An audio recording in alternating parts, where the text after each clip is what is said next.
Welcome, everybody. Racing Dudes, Kentucky Derby Daily Show. Jared Welch, Aaron Halterman, Mike Samich, and, of course, Magic here. Thanks for joining us. The first of, yes, Dennis, daily means once a day. Thank you for asking about that. We will be here every day during the week leading up to Kentucky Oaks and Kentucky Derby, talking all things, news, updates, whatever's going on in the world. So, gentlemen, thanks for joining me. Jared, I'll throw it to you first. What do you want to talk about? We got a lot of things that are changing the Kentucky Derby landscape right now. Well, I'm glad we could dive into the big issues here and make sure we know that daily is once a day. That's the key that we figured out so far. But no, yeah, I mean, we are, the dudes are basically a week away from it being en route to Churchill Downs. So the Derby draw is less than a week away.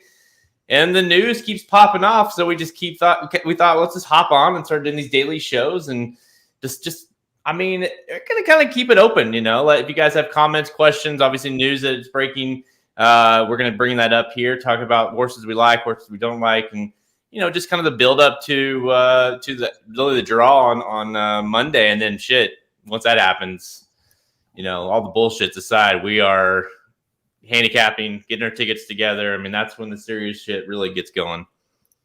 We got Joey in the chat brings up Chad Brown this morning. Early voting is pointing towards the Preakness. Does that mean we officially know the pace projection? Mike Samich, I know you were thinking about doing a pace projection video. Did you do it before this happened? And how does this kind of affect the pace in your eyes? Yeah, I did it 2 days ago, and all of a sudden I got to change it now. So I got to redo that once we get off here, so we can have a pace projection video up, because it's literally changing by the minute with different defections and additions here. Classic Causeway obviously was a big one, rejoining the Derby, which I don't think any of us really expected after what had been said about him after the Florida Derby. And now early voting. And we were doing the Magic Mike show yesterday. One of the listeners brought up a great point that Manny Franco now has a ride as well. So it looks like all of Chad's normal riders who you'd expect to kind of end up on early voting are all gone now. So I would be shocked if we see him in the Derby. Definitely changes up the pace a little bit. The draw is going to be so key this year, as it is every year. But you have, I think it's 10 horses with a time form of over 100. So you got a lot of different horses that have early speed, although not all of them necessarily going to go right to the lead. JL bringing up in the chat, Summers tomorrow to the lead then as the horse that set the pace in the UAE Derby and then finished second to Crown Pride. Aaron, Crown Pride did work today at Churchill Downs, and I know we don't actually care about workouts, so that's as far as we'll go with that. As far as the pace projection goes, though, do you agree with Mike that this kind of sets up for Classic Causeway and maybe the stalkers to have a good chance? Yeah, basically, we've replaced early voting with Classic Causeway. That's what's happened. At first, we're like, well, early voting's out, and now it's like, who's going to be there? Zozos, Messier, are they going to be the pace setters? But now you got Classic Causeway in there. There is very little to zero doubt in my mind that horse will be on the lead. Why would I say that? Well, watch all of his races. He's always on the lead. You look at his time form numbers. His early speed is fantastic. You know who is better, though, from a time form standpoint? Early voting. So if they both would have entered, I think that would have been extremely interesting. I really think you would get maybe a Derby pace that's been faster than what we've seen since the point system started. Great move to point early voting towards the Preakness. When you think about the Preakness, usually, the last 5-6 years, we get the Derby winner, maybe get one or two other kind of ones that are just going to give it a shot, and then it's a bunch of new shooters that aren't very good. Early voting could get out on the lead in the Preakness and win this thing. I know this isn't a Preakness show, but I think it's a brilliant move. So yeah, I think early voting coming out is the right move, but I do think Classic Causeway just kind of falls on the lead now, and they just kind of flip-flop each other. Jared, do you think Classic Causeway is the type of horse that, we don't think he's going to go gate to wire probably, but do you think he holds on for the Superfecta? Is that a horse that we could use underneath, or is he the type of speed horse that's just going to completely fall apart once he gets past? I definitely lean, he doesn't concern me really that much in the front end. To me, I think what you do with him, if you're a jockey in the race, or you say, okay, well, we know he's going, let him go out, and we know he's coming back. You know what I mean? So he's your rabbit. Let him go. Don't fuck with him, and then let him set things up. And so to me, you want to be close to him if you're a major contender there, but you don't want to be right with him. And I don't if he goes gate to wire, then just Jared's ripping some tickets. I lost all my bets. Let's just put it that way. Yeah. probably the biggest surprise for a Kentucky Derby that we've had since, the last one when one tested positive, or the one where the one was disqualified. So lots of potential for more history to be set. Let's go back to the chat here. Jordan Freeman brings up potential sleeper horses nobody's picking to win as a favorite that could surprise us. Clearly, Classic Causeway, I don't think is anybody's sleeper horse here, unless it's the horse that JL is talking about, the horse that will literally fall asleep during the race. That's potentially he falls asleep in the stretch because he's too tired. Aaron, I'll go to you first here. Sleeper horse nobody's picking to win is a favorite that could surprise. Zozos. It's very easy for me. I think he's dangerous here. He only has 3 races under his belt, but he's looked very good in all 3. And you look at the Louisiana Derby, you know, when that happened live, I just kind of thought, Zozos, whatever. He wasn't bad, but not one I'm really considering. But when you rewatch this race, he started making up ground towards the wire on Epicenter. And but the biggest thing is he was separating himself from Pioneer of Medina, a horse that will probably get into the race once early voting's officially out. I don't know. I just thought this horse ran very well. He doesn't absolutely need to be on the lead. You look at his race 2 back when he won an allowance at Oaklawn Park. He sat off the speed a little bit and then came running. Zozos, to me, makes a ton of sense. I know a lot of people are like, hey, you know, a horse by Munnings getting 1.25 miles. Well, it's too bad we haven't seen him run 1 3/16 and get second. Oh, wait, we have. So I don't really like when you see horses. He won at 2 turns the first time he tried it. He ran very well going 1 3/16 the next time. I don't really care about the pedigree at that point. He's proven he can get the distance. Now, will he get it fast enough? I'm not sure, but hey, Messier is going to be about what, 5-1, 6-1, 8-1, maybe. Zozos is going to be 20, 25-1. 1 buyer speed figure point is all that separates those two. So you're talking about a horse that's got a shot at a price. For me, it's Zozos. Is it odd for you, Aaron, to watch yourself on screen with your mouth moving while you're speaking? Because I just realized that that's probably throwing some people off. Listen, I've done a lot of shows with you, Magic, and I've learned to not even look at the screen. There's no telling what's going to be on it. So, no, you pointed out now, and it's weird, but it's like I have no idea what you're ever going to throw up. Can you try to mimic what you're saying on there right now? Like, can you do the voiceover for us? I think I'm saying, all you idiots, hey, he's ran 1 3/16 already. I don't care if he's by Munnings. The video up on the screen there is over our YouTube channel, youtube.com/racingdudes. It's Aaron's 2022 Kentucky Derby long shot you won't see coming. It is Zozos. It goes more in depth explaining it, but definitely go check that out if you haven't already. Jared, I'll throw this to you, a potential sleeper horse for you. You know, he's not going to be as big a price as Zozos, and it's got to be Smile Happy for me, just because I think he, you know, I don't know what you're probably 10-1. Somewhere in that range, maybe with him. I don't know. But, you know, with Smile Happy, my fear with him, and Halterman and I talked about this yesterday privately, it's like he's the one, right, that you could just, if you don't use and he goes up and wins, or especially if he runs second or third, you're going to be like, damn it, why did I not use him? You know, he's not been bad all year. He also hasn't peaked, it doesn't feel like either. He's been beat by Epicenter and Zandon. That's it.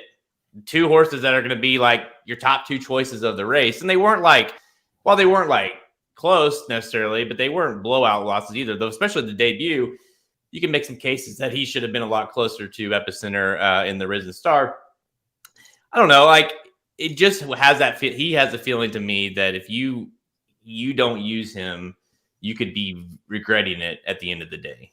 Whether that be on the front end, or if you want to use them, especially in second. I'll be using them all over in second and third spots, because I'm not going to let him beat me at a price. Because that's where McPeak's good, right? At the little bit of a price, kind of the underdog. You know, when you don't think he can do it, that's where he is, right? So he was a favorite the last 2 starts. He won't be the favorite, obviously, here.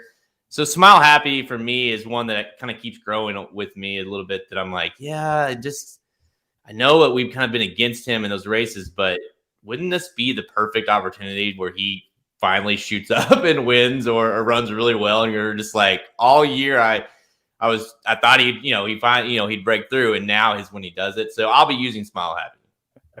It will be his 3rd start off the layoff and 3rd start at age 3, and those are handicapping angles that all 4 of us like to use. So I think it would be that one that would surprise and at the same time go, well, is it really that surprising?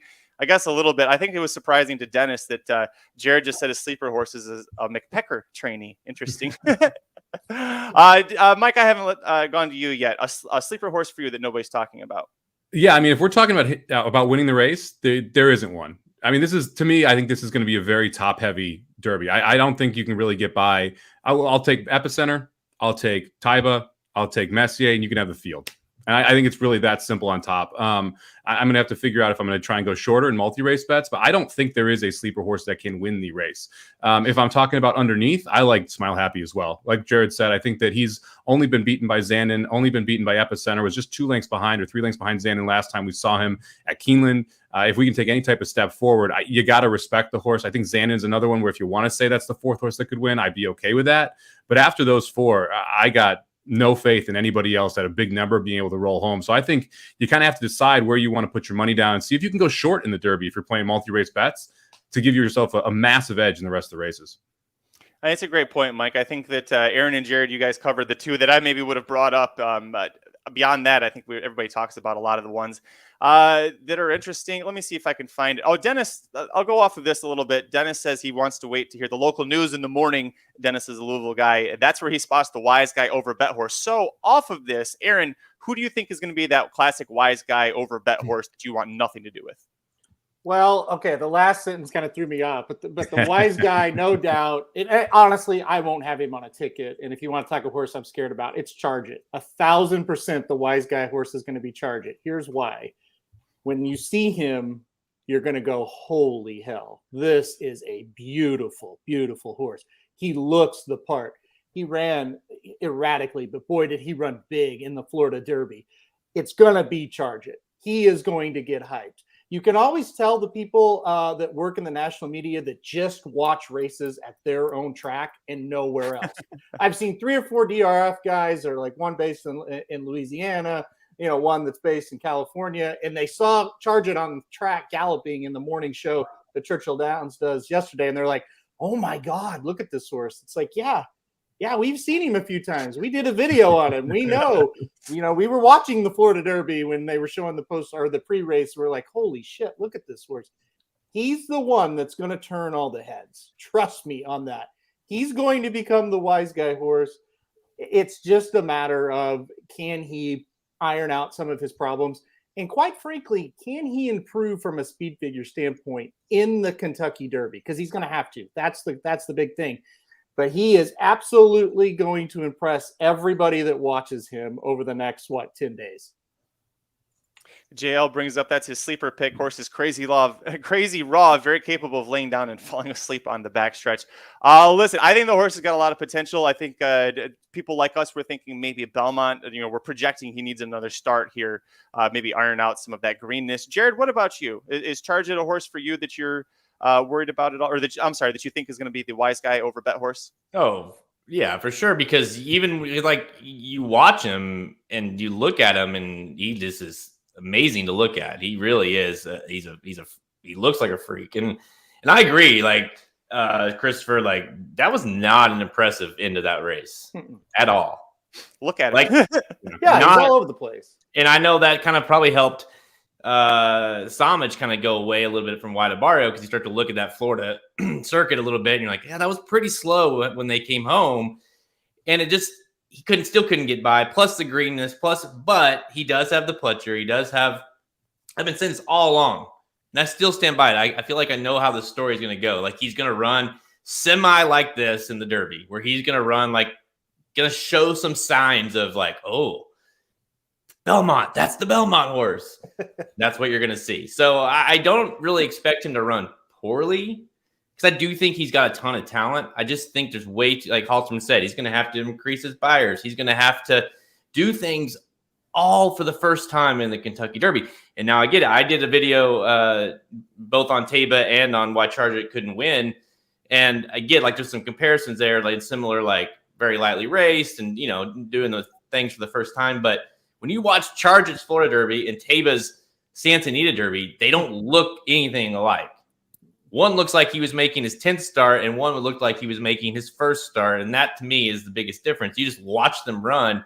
One's extremely green, one's not. And Charge It just seems way too green, and going to be asking a lot of new things from him on the first Saturday in May. And that, to me, is enough for me to play against. Mike, you've been nodding your head a lot. Is Charge It the same answer for you as well? Well, I think Charge is definitely going to be one of the wise guy horses. If I could set odds on the horse most likely to get a shit trip, Charge It would be the favorite in the race for me, just because of how funky he is sometimes out of the gate. We saw him at the backstretch, literally like just kind of doze off. He had to be really worked over around the far turn, and then he had the weaving in and out of the stretch. There's just so many things that could go wrong in a 20 horse field for a horse that is that green and had that many issues in a race with 8. That I would like. I expect Charge It to be a trip trouble horse that's going to get hit the next race after the Derby as well, because he's going to get a better trip in that spot.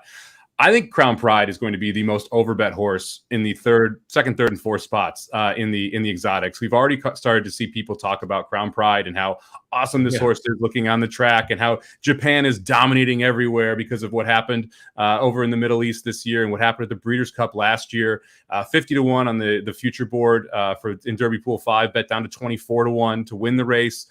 This horse is maybe as low as like 5 or 6-1 when you look at the money that flows in from a superfecta and trifecta standpoint. People are thinking they're going to get a bomb, and it's going to be one of the most overbet horses underneath.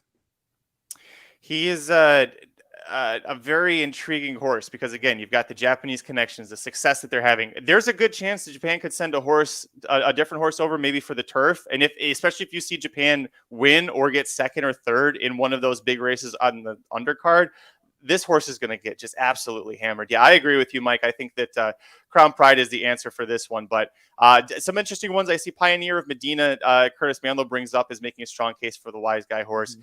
If he gets in, poor Pioneer of Medina's connections. He's out, he's in, he's out, he's in. They can't figure out what is going on with him in that spot.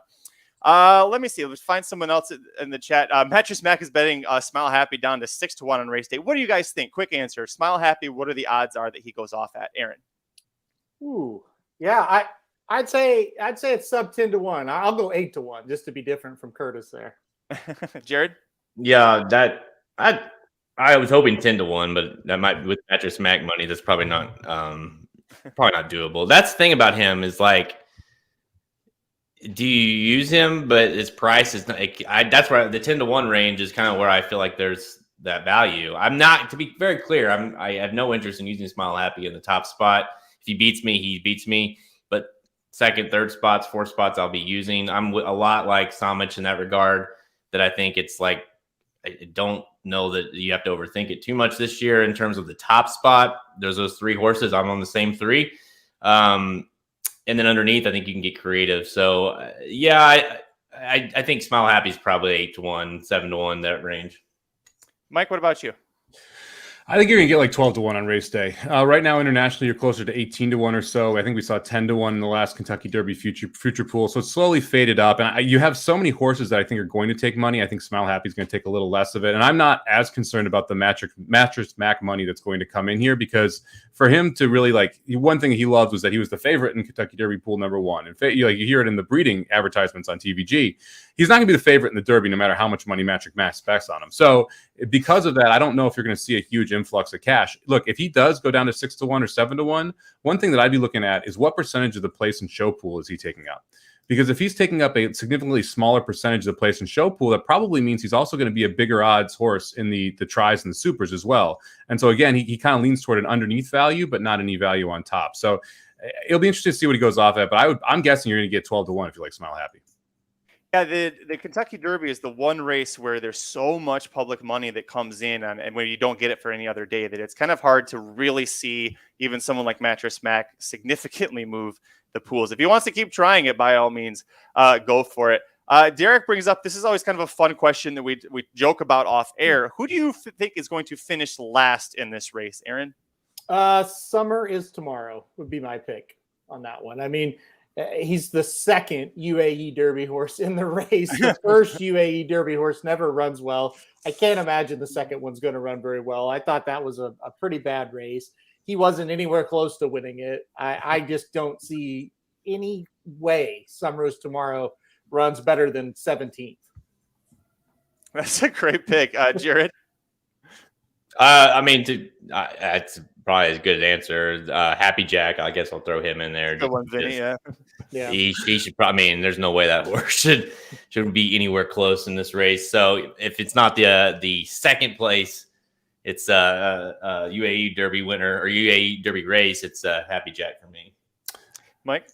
Yeah, I mean, you guys both picked dirt horses. I'm going to take the only turf horse in the field. Tis the Bomb is my most likely horse to finish last because he wants to run on turf. Stop running the horse on dirt, man. We saw what happened in the Florida Derby when you put him on dirt. It didn't go very well. I suspect it probably won't go very well again.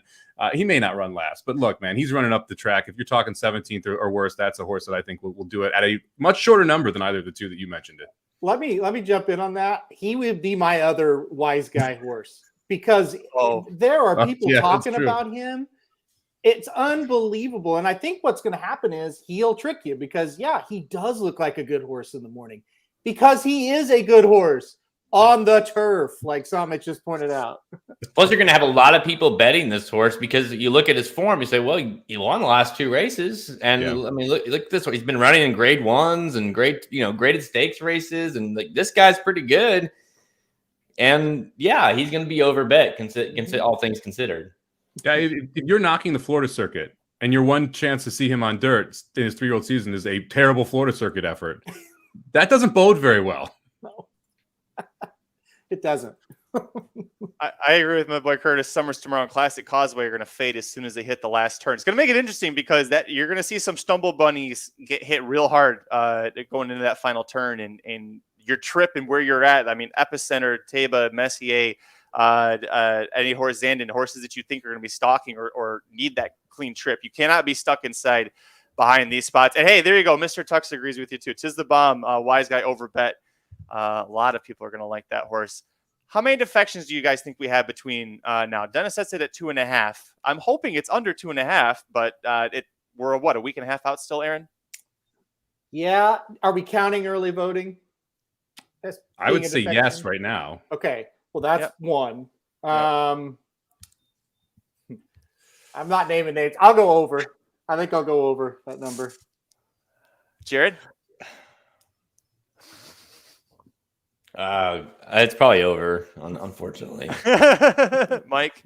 I'm going to be the positive one. I'm going to go under. I think it's just early voting that we see drop off the map here. Everyone else is going to go out there and run their little hearts out. To that point, let's go to another question.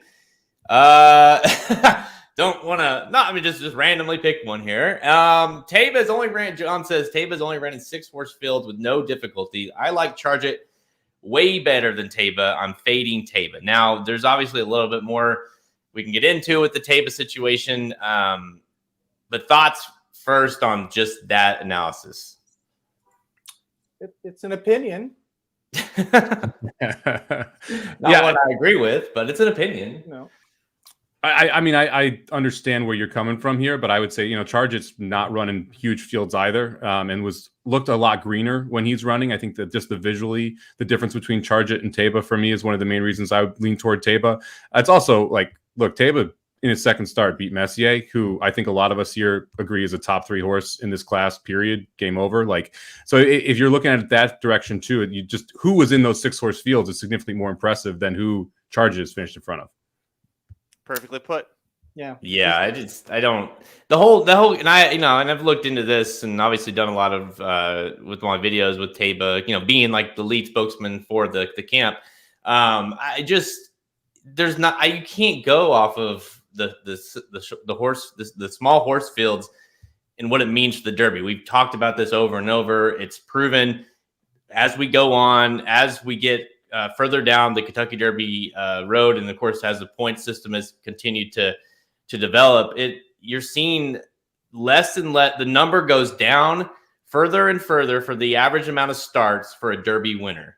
It keeps going down. It's now proven that you don't need. And look at the field. Taba is making he's the least, but there's several in here with less than 5 starts. And that's not necessarily something normal that we used to see. Now you're seeing it all over the board, and that's kind of the thing. I don't necessarily see it as a negative, the field size, especially when, assuming Taba's in the race, when they get to the first turn, he's probably going to be in the first flight right behind 2 or 3 horses. So now all of a sudden the field size went from, let's say 20 to 4. Mm-hmm.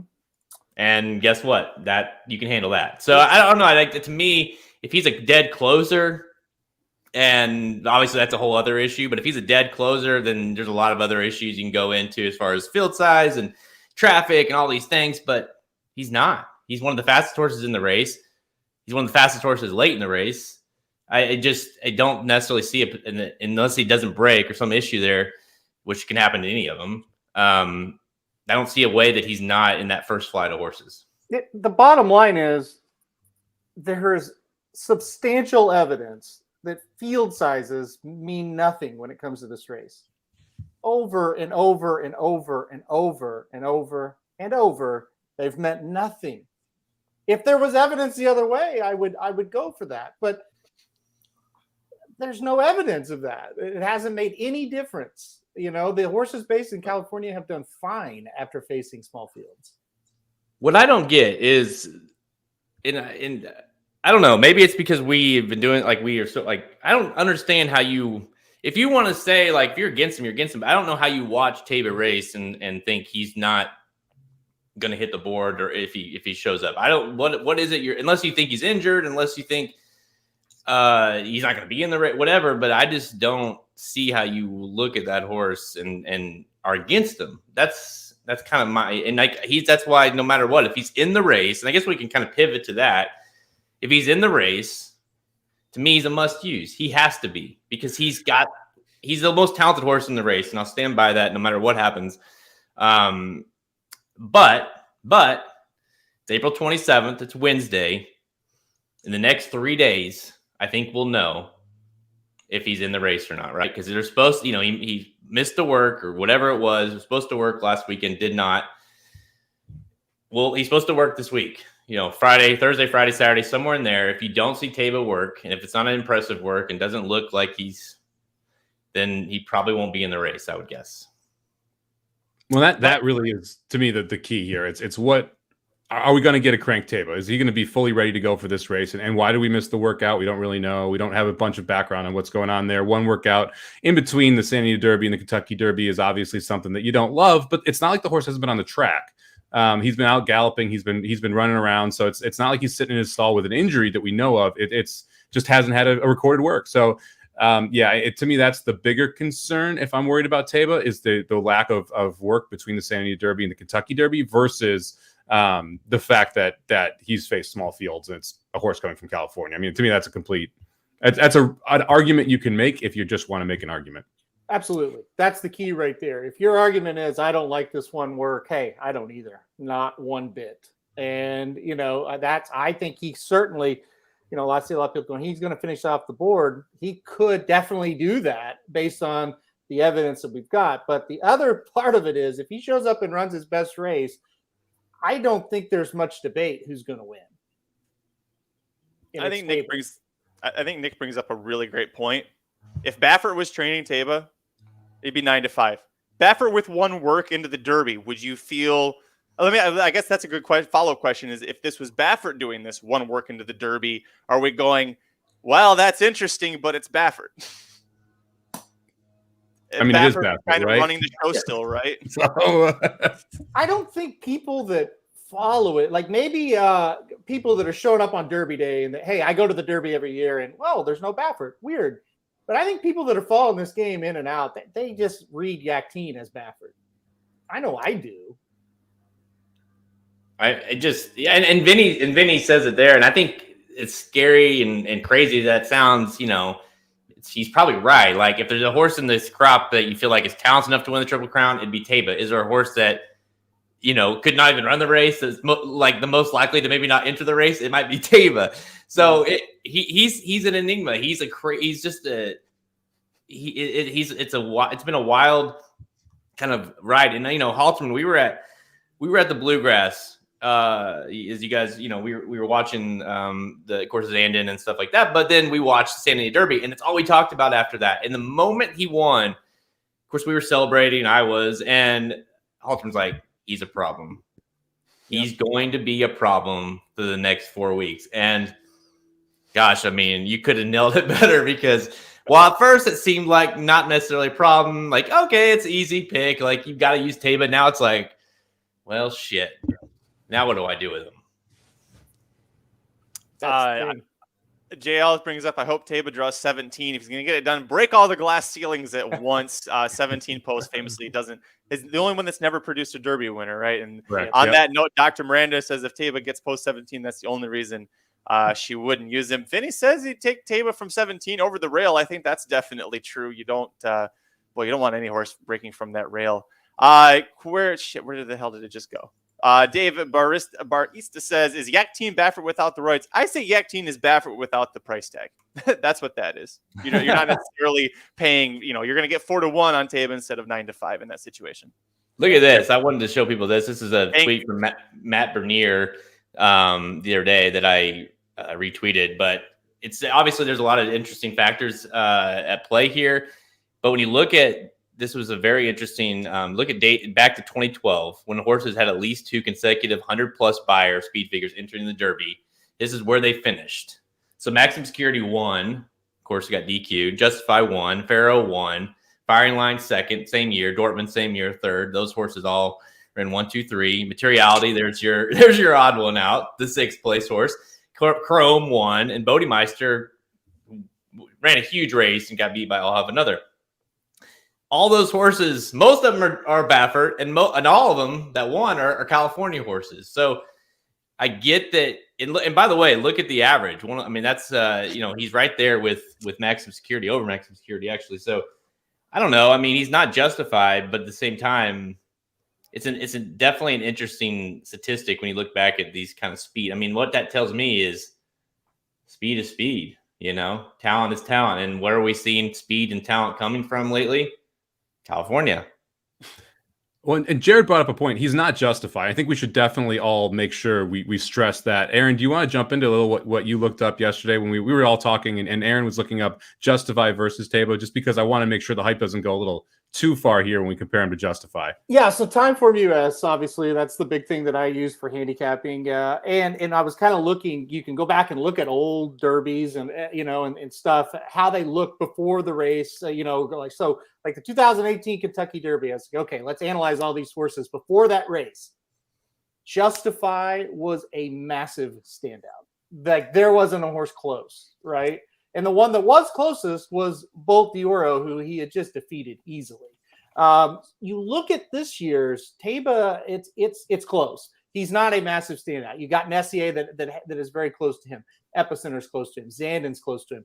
This is not a Justify type situation. So I know there's a lot of comparison, but when it really, and I was doing that as well, but when you really go back and look, it's not. He was a big time standout in that race. Now, another thing I dug into this morning as I was looking at it, Justify's number improved from his second start to third start. All right. So he went an allowance going 2 turns, and then he ran in the San Antonio Derby. He actually improved. His number got better. What if Taba does that? Could he improve second to third start like Justify? I think that's a big thing that we need to kind of keep an eye on and keep in mind. Justify's best race from a speed figure standpoint was the third race when it comes to Timeform numbers. So those are the 2 big things. But no, don't think that this is a complete standout, Taba. It's not based on numbers alone. How Justify was just leaps and bounds better than everybody else in that race. I think you bring up a good point too, because if you ask me the question, who is the most likely horse to take a massive step forward? To me, the 2 options are Taba or Charge It, right? Because they're the most lightly raced horses in the fields. You can make a case maybe Smile Happy takes a big step forward, third off the layoff as well. But when you're looking at trainer combination, like I still consider both Taba and Messier to be Baffert horses, right? So in my mind, when I read Yakteen, I read Baffert. And then obviously Pletcher with Charge It are the 2 horses that could take big time steps forward third out. And if that happens, obviously Taba becomes even more of a threat at that point. Yep. I don't know. My thing is like if we turn like, well, look at watch this race here on the screen with Justify. I don't necessarily think Taba will be in the lead where Justify was that day, but if we turn it for home here and he's in like the good magic position, I'm gonna have a hard time believing he doesn't win because you go watch that stand in the Derby. It kind of felt like once he put his head down, it was over. Once he kind of got in that final cruising, like where he was just driving, he was going to pass anybody that was in front of him. And just don't know. And that's the issue, right? With these horses like him. And that's why, you know, there's obviously some injury issues with the horse because you run yourself into injury, right? You're so good. You're so fast. You're so, talented that you run and that we won't get into the reasons why that happens more than others with certain trainers. But my point is, if he's in that position, I think he's like 1-9 to win the race at that position in the race. Mm-hmm.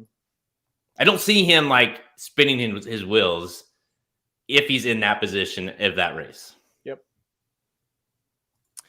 Chris says when he drops his head, extends at the 8th pole, it's over. Taiba is just something when he took off. It looks like his dad when he does that. It's like game over. Mike Smith, did you tweet that? That Mike Smith said that I saw that he talked about that. He said he feels like as soon as he digs in that he lowers his head and it's just like Gunrunner. I watched that video and then I went back and watched Gunrunner and I was like, damn, he's right. Not only does he look like Gunrunner, but he runs like Gunrunner too. Mike Smith says Taiba reminds me of Justify. Should that not be enough for Taiba to justify a win? I like that. Nice wordplay there. Did you see that in that interview too? They talked about the gate and how since they've changed it to the one single gate, that the stalls are a little thinner. Yeah. And when you have a big horse, he's like Zenyatta never would have fit in the gate. Like it's kind of weird. And he says how the bigger horses, and they mentioned it the same year. I believe it was Justify's. Well, I think that was prior to the gate. Maybe it was who was it? Oh, it was your horse, Honor AP. Yep. That there was several horses that were bigger that had issues at getting out of the gate. Now I don't know how true that is, but it is interesting. I don't think just when you look, I think Taiba is a very good-looking horse. He's obviously a very big horse, but he's not Justify. Yeah, he said that Honor AP kind of struggled with that gate. I'll be curious to see if they do any gate schooling with some of the bigger horses that might be worried about that. I'm not keeping track of horse size this year. Does anybody know? Is there a big horse we have concerns about? Let me put that to the chat. The chat seems to know this stuff better than we do here. Kevin, thank you for joining. He says he's just joining. Is Taiba finally going to work this weekend? Yes, he's supposed to work. Do we have an official date? Is it Friday or Saturday? One of those two. I've heard Thursday, I've heard Friday, I've heard Saturday, and if you want to go back to the negative, it's a big negative right now. So we'll see. Hopefully he works. we'll throw that out there. Don't know. It could be one of those 3 days.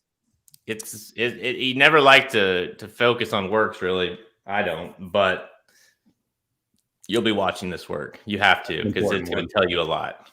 I've never cared about a work ever my entire life until this one. Yeah.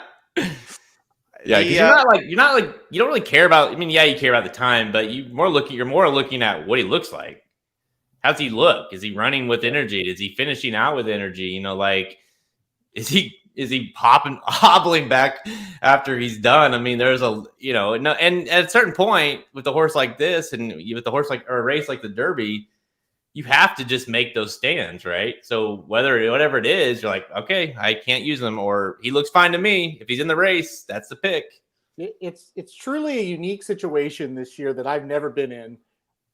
My final decision is going to come after a work, which that's never happened, and legitimately this year after the post draw, because the post draw, I think it's more important. It's always very important.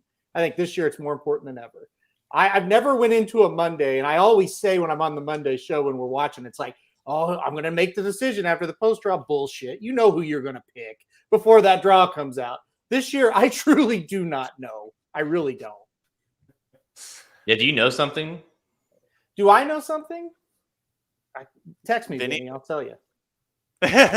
You'll be wasting time. I don't know anything. Magic's more, he's out there in California, but obviously being part owner of the horse, I've asked everybody I can think of that might know something, and they say it's radio silence. So, well, I think good or bad, I don't know. That's smart on their side. Based on what we've seen in the past, I think that's what the concerning thing is that this is exactly what you'd expect if the horse is going to defect from the Derby. Is that the date isn't set for the workout? There's no ship date officially to go to Churchill yet. There's all these other things that aren't there that make you wonder, why are they not there? Why did we not work out last weekend? Why do we not know it's Friday morning? Why isn't this more of a big deal? Like all of those things are what tells you something might be up. Yeah. Just maybe. Yeah, when was a lot? Now again, you don't have Baffert, who's obviously very more outspoken, gets a lot more press, that thing. But usually, if he's, that's all you hear about is how good the horse is doing, what he looks like, and all things like that. Whereas, you don't typically see radio silence 2 weeks prior to the Derby. No, especially if, like, the ownership group, obviously the owners of Medina Spirit, are very outspoken about kind of everything with Medina Spirit last year and everything going on. So it's a very different tack from the ownership group as well, not just the side of the trainer. Someone asked somewhere the weather. I looked earlier, Mr. Toad. The weather looks good. Last I looked, it was right around 70 degrees, sunny.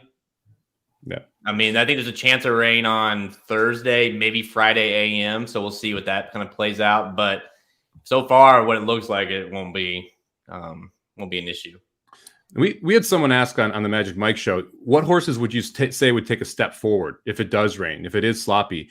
It is amazing how many of these sires are very good over and off track. And when you go through and you look at Gunrunner and you look at Munnings and you just kind of go down the list, and it's there's a Tappet in there. You've got a Race Day in there. They're very good over the mud. Giants I mean, Causeway. not this time, which is the son of Giants Causeway. Like, all of these sires are strong over the mud. So I don't really think that there's any horses that I'm like, yes, I am definitely using this horse if it rains.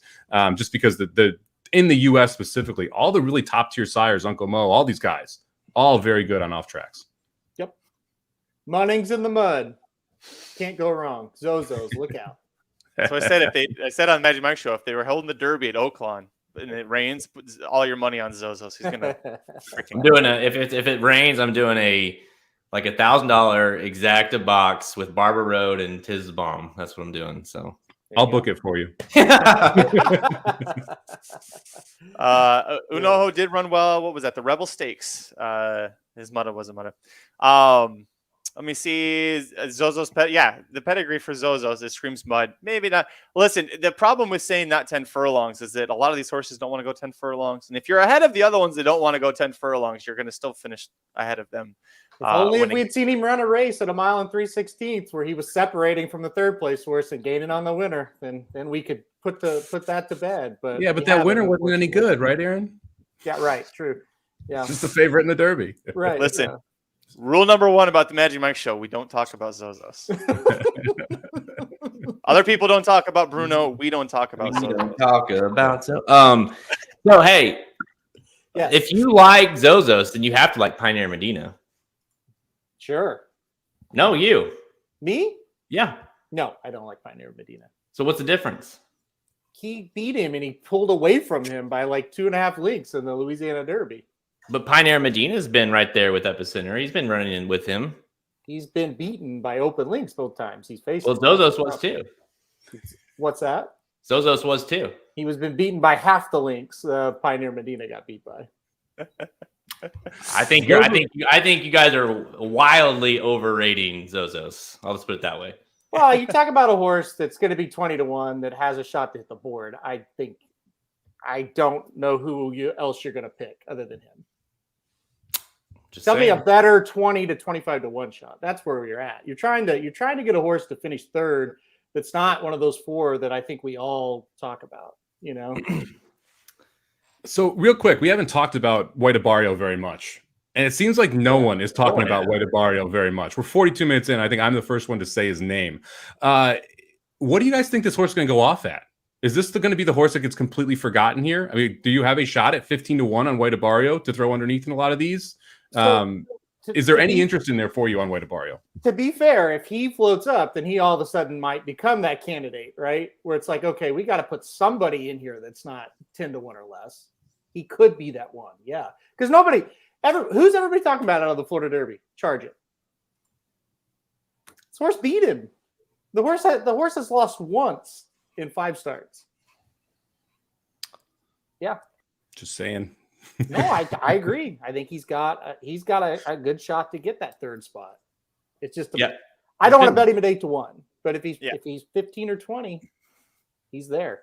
Kind of feels like you can trust him, right? That he's going to give you that effort, whether it be good enough. That's kind of the bottom line, right? With White Barrio, but can you depend on him to give you a run and for that second, third, fourth spots? I think you can. out of a lot of men here, certainly think he can. Well, he's going to make his own trip too. It's one of the reasons I love those style of horses that have tactical speed and then can make a move around the turn. And that's exactly what Waidabario is going to do. It's what Epicenter was able to do last time. Those type of horses have a very good track record since the point system to be able to run in the top 3. And so if you can get Waidabario at any type of floating price, I think he makes a ton of sense underneath. I think it's going to be tough for him to win, but I agree with you, Jared. He shows up every time. You're going to get the A effort from Waidabario, and you're going to get a decent trip from Waidabario. He breaks well. Got tactical speed, he can pounce. Like all of those have to be positives for him. I think he's post dependent a little bit. I don't want him inside. All of his trips where he's looked good, he's kind of been on the outside. So if he gets a nice, I don't want him in 20, but if he gets a nice, 8 through 12 or even 14 type post, he makes sense to use underneath. I agree.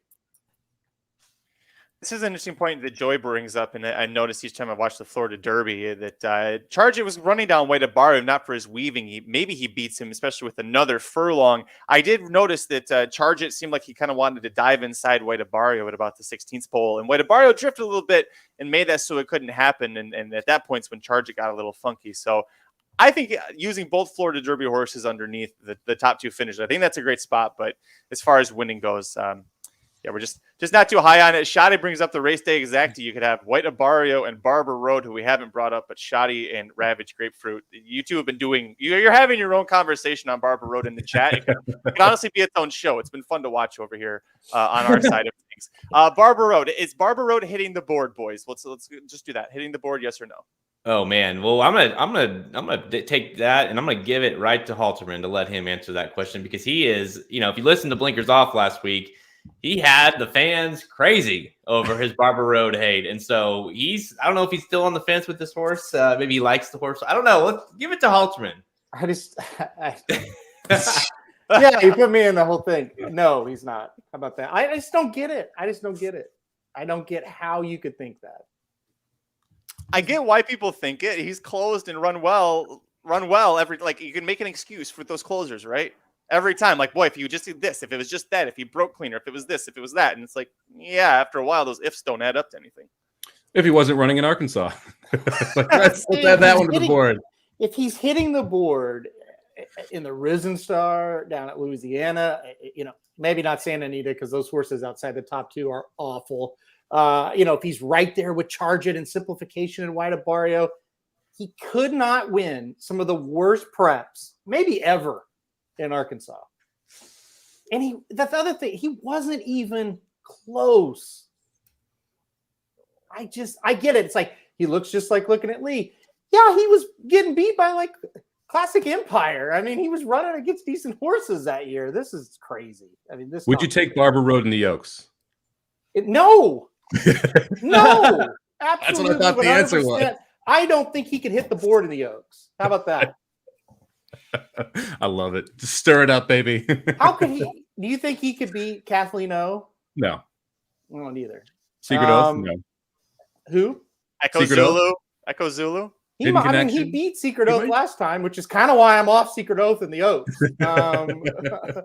Echo Zulu, if she improves off that effort, which she probably should. No, I mean, I don't know. Maybe he gets third. I still can't see it. Jared, I see your son Vashon bet you $20 he's not going to finish in the top 8. Why did you do that? Like, are you just trying to give him $20 for something? Is that what's going on? Is that why you bet your son Vashon? Oh man, bet him 20 so he isn't going to get in the top 8. Yeah, I don't. Barber Road. I don't get it either. I'm with Halterman. I don't understand the it's like, it's one thing that it's like his numbers suck. He was in the worst division of like at Oaklawn this year, 3-year-olds. He's up against it in terms of running style in the Kentucky Derby.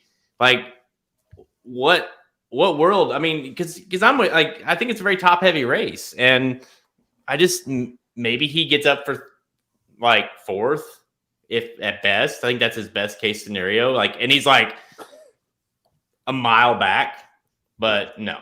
If he gets up for 4th, we probably won't run the Kentucky Derby next year because it means something catastrophic happened. Like half of the horses. This horse, I've been following workouts for 10 plus years. This horse had the slowest workout I've ever seen posted. You don't care about workouts. You just said that. That's true. So maybe okay, there you go. I just counteracted myself there. But I care when they're 4 and 3 seconds slower than anybody else on the day. I mean, I just can't see it. That's the horse, right? For we all have I guess that's a good everyone falls in love with a horse, right? Yeah. And a lot of times the horse isn't good. I've been guilty of that more times than I'd like to admit, right? And this is one of those horses where a lot of people love Barber Road. I think horses like Barber Road are endearing to people because what you can't say about him, he shows up, right? You know what he's going to do.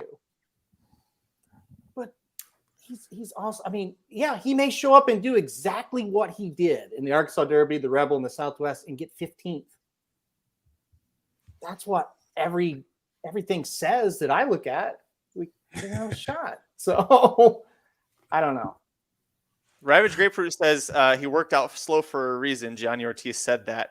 The reason is Johnny Ortiz would know better than anybody. He sees him every day. He knows how slow he is. I like this one from Chris. He's got a spin-off tattoo he had to get removed. Well, that's a good one. Yeah. Barber Road equals Lonnie. I think this might have been the worst thing anybody could have said. Worse than anything Aaron just went through. Oh, that's bad. I'm just gonna throw that out there, not say it. Listen, this has been a really fun hour. We're gonna cut it here because listen, we could go all day, but we got other shit to do. But we will be back on Thursday and Friday this week, and then Monday through Thursday next week, leading up to the Oaks and the Derby. So join us back here, same time at noon Central, 1 Eastern, 10 Pacific. Forgot what time zone I'm in. If there's anything else you guys want to talk about, let us know in the comment section. We do see those. So before we start the next show, we'll know if there's anything else. But join us in the chat. You guys have been absolutely fun. This is the first of many fun days. Aaron, final thoughts from you, please. Well, yeah, we're going to save some because we got a lot of shows to fill and a lot of time to fill. So no, we're not going to sit here for all day. But yeah, join us. Listen, I've been pumped for this ever since Samich thought of it on Monday. I can't wait to come back tomorrow. This is fun. I mean, this is what it's all about. And even if I sit here and say your horse doesn't have a shot, that's what it's all about. That's what racing is about. So the fun back and forth with the Barber Road people, Shoddy and Ravage Grapefruit has been hilarious. We'll keep it going. We'll keep it going all week. And yeah, hopefully by Thursday, Friday, we've got some Taba news for you guys. I think if Barber Road wins the Derby, this is the next show. It'll be just blinkers off, just gonna be Ravage Grapefruit and Shoddy. You guys can just take over for a week. It's gonna be amazing. We'll have a live show from Kentucky Saturday after the Derby that Aaron might not be able to walk for if Barber Road wins the Derby. There's no question. There is no question. It is all in good fun. You guys, we're gonna definitely I'm gonna video Halterman during the race just in case, so we can get that live reaction of Barber Road making his run up the rail or something. We could have Magic do a split screen of Aaron's reaction as Barber Road rolls down the stretch and Barber Road actually rolling down the stretch. Who is that? And I'm yelling, stop. The footage is Aaron running onto the track. And he's trying to tackle. He's going to try and spear Raylu off the top. There's one thing about him, I can catch him. There's no question. If he ever got loose, they're not going to ride the horse. Just the outrider will run and catch his ass. That's true. Yeah, last time we clocked Aaron in 6 furlongs, he went 1:15.2. So yeah, you're definitely catching Barber. His ass. Yeah. Thank you again, everybody. I'm sorry, Jared and Mike. Aaron had that great one. Did you guys have any final thoughts before we get out of here? Hey, I can't really top Halterman running down Barber Road in the in the middle of the track. But no, I mean seriously though, there's no race like this in the world where you can talk about it for weeks, months, and just constantly be interested in what the the outcome can be and the pace setups. We need 20 horses, so just enjoy it and this is the fun. We love handicapping, and this is the best handicapping race to do every year. And so yeah, I mean, I just love being on here and kind of getting and hopefully the biggest thing for me, hopefully we get some Taba news soon so I can start sleeping at night again. I just want the draw. I wish it was Yes. Monday because I want to know where these post positions are because that's going to be a huge deal for me this year. So I'm looking forward to Monday and looking forward to this draw. But I'm also looking forward to the next couple of days of jumping on here and talking about the wonderful workouts that happen and the other random news that we get. So looking forward to all of it. I like this is an awesome 2 weeks. Just enjoy this 2 weeks. Have fun with it. It's our time to really speculate and just kind of go off the wall a little bit. So looking forward to it. Yeah, unlike Breeders' Cup, which is like 2 weeks of just constant stress and like overanalyzing every single fucking horse in every single race. The Derby's one race, and we've been watching them for months very closely. So now it's just have fun and talk about everything as it's coming. Joey brings up pre-ordering the guide. Thank you so much, Jared. Tell them about the guide. Yeah, the guide, we already started it. We've got, of course, it is available right now at racingdudes.com on the products page. You can go get like you said, Joey got he pre-ordered it already, so you can be the first. So you pre-order it, as soon as it's available, it'll be right in your dashboard. Emails sent out. If you are a subscriber, you get it for free. So any kind of monthly subscription to any of our products we have, you'll get that for free included as well. It's a great time because obviously we have a Preakness and Belmont one coming up. Additionally, and it's one of the best guides, if not the best guide we do every year. All of us will have our picks for every stakes race on Friday and Saturday. All the stakes races, Halterman have in-depth analysis of on Saturday. Of course, the Oaks in-depth. We've got the bankroll articles back with Halterman and I will be there live with Samich, betting it live so you can see exactly what we're betting. We're going to have capsules for all the horses in the field, kind of pros, cons, all that kind of stuff. Ultimately, you have to use this guide before you make any bet in the Kentucky Derby. So we start working on it now. Of course, it really gets going once the draw comes out. Yeah, before you email us, the guide's not available yet because we don't know the field. We don't know the fields on the undercard. So we get that question all the time, like, hey, I'm only getting 2 pages. Well, do you want the picks now or do you want us to wait till we know the fields? So wait till the fields will be available next week after the draw. Again, racingdudes.com on the products page. Just click that big button there on the screen, get Racing Dudes Premium, and get your hands on it. It's a very exciting time to be a Racing Dudes Premium member. We also have our third Racing Dudes Tournament Challenge coming up on Friday, so April 29th. So if you're not a Racing Dudes Premium member yet, make sure you go to racingdudes.com, click on the handicapping products page, as Jared said, and check out the options that are right for you because that tournament challenge on Friday, you're competing against the 4 of us plus Dr. Miranda, who just absolutely, maybe she's not welcome back. I don't know. She just not destroyed us isn't even a nice way of putting it, what she did to us last week. But it's a lot of fun. Horse tourney, site credit, lots of cash on the line. So check back there. Check back here tomorrow at 1 Eastern, 12 Central, 10 Pacific for our next Racing Dudes Live. For Aaron Halterman, Jared Welch, Mike Samich, I am Simply Magic. Thank you so much for joining us. We will see you back here tomorrow. Enjoy your day, guys. This has been a presentation of RacingDudes.com, your destination for all things horse racing and sports betting. Whether you want free winners, expert insider picks, up-to-the-minute trackside weather reports, or podcasts and videos for bettors of all skill levels, never make another wager without visiting the Racing Dudes. First,